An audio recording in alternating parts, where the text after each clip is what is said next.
आजिर recipe रे आमे देखिबा टोमाटो सॉस। तो टोमाटो सॉस पई एठी किछि टोमाटो मु नेछि।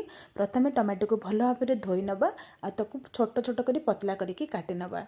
एबे सबु पटे टोमाटो सस्ता हे गेला। तो आपण माने एई समय रे किछि टोमाटो सॉस बनै किरि बहुत दिन पर्यंत मध्ये स्टोर करिकि रखि परिबे। तो प्रथमे आमे टोमाटो को छोट छोट करी काटि नबा। सेतरे नबा किछि कटा पियाज आउ किछि रसुण आउ किछि हमर सुखिला लंका सब जिनस को देकिरि टिके लुण दबा आउ किछि गोटा गरम मसला सेतरे दबा। तापर ताको आमे सिझे नबा प्रथमे। तापर सिझी गला परे ताको आमे ठंडा कर नबा। ठंडा हे गला परे ग्राइंड कर नबा। ग्राइंड हे गला परे आमे ताको भलो भाबरे छाणी नबा। छाणी सरला परे आमे सेतिरे कोन करबा जो टोमाटो प्यूरी हमर बाहर जो ताको आमे पुणी थरे टोमाटो प्यूरी के आमे रांधिबा। तापरे आमे सेतिरे किछि चीनी मध्ये ऐड करबा। चीनी देकी ताको आमे पूरा गाढ़ा करिकि बनेबा। गाढ़ा हे सरला परे गैस र आंच को ऑफ कर नबा।